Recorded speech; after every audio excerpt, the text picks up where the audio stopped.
Thank you for joining me again. Today we are going to talk about the damage that can be caused by blood sugar and about the role of insulin. Quick disclaimer, I am not a medical professional of any way, shape, or form. Please do not take anything that I say as medical advice. Also, I will be posting in the description the links to the information that I am presenting today. Quick recap about carbohydrates. In this talk, I'll be using the term glucose or blood glucose. Every time I say that, I'm referring to blood sugar. All carbohydrates turn into sugar or glucose in the bloodstream. Some will do it faster than others, but that is just a fact. So, to get started, what is insulin? Insulin is a hormone that is secreted by the pancreas.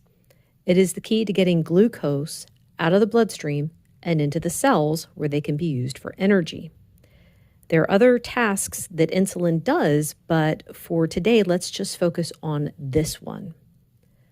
For a type 1 diabetic, their pancreas makes either very little or no insulin at all.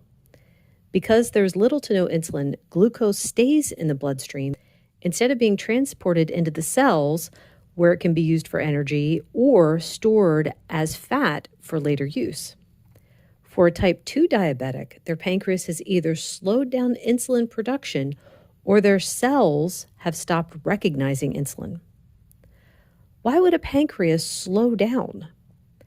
Extended overconsumption of carbs, which break down into sugar or glucose in the bloodstream, may have exhausted the pancreas. The organ was keeping up for as long as it could before it had to stop. Why would the cells stop recognizing insulin? The cells have a limit as to how much glucose they can store. Once they are full, they will stop allowing more glucose to enter. So the glucose will stay in the bloodstream where it causes all kinds of damage. This is called insulin resistance. But why is it so damaging? There's actually many ways, but today I'm just going to talk about a few of them. Some cells are being starved of the energy they need, and over time, these cells will die. Nerve cells are in this group. This is what causes numbness and tingling in the hands and feet.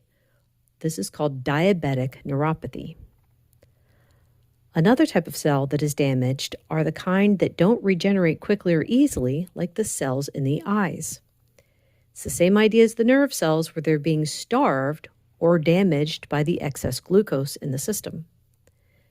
The blood vessels in the eyes are delicate and can be damaged, causing bleeding in the eyes. This is called diabetic retinopathy and can eventually lead to blindness. Glucose is also hygroscopic, meaning it draws water to itself. As long as the glucose remains in the bloodstream, it is pulling water from the cells in the walls of the arteries and veins, damaging those cells and causing them to shrink. The more water in the bloodstream, the higher your blood pressure will be, causing damage to your entire system, especially the heart and kidneys. There's a metaphor that I read that isn't quite what's happening, but this is what they use to give you an idea of the damage. Glucose in the system is like sugar crystals that cut and damage the cells they touch. The process is called glycation. So then, knowing all the damage done by high amounts of glucose in the system, taking extra insulin to bring the glucose down sounds like the best solution, correct? Again, I'm not a medical professional, so I cannot give advice. I'm just giving information, and I highly recommend doing your own research. So let's say that a person gets a prescription for insulin and they start to inject it.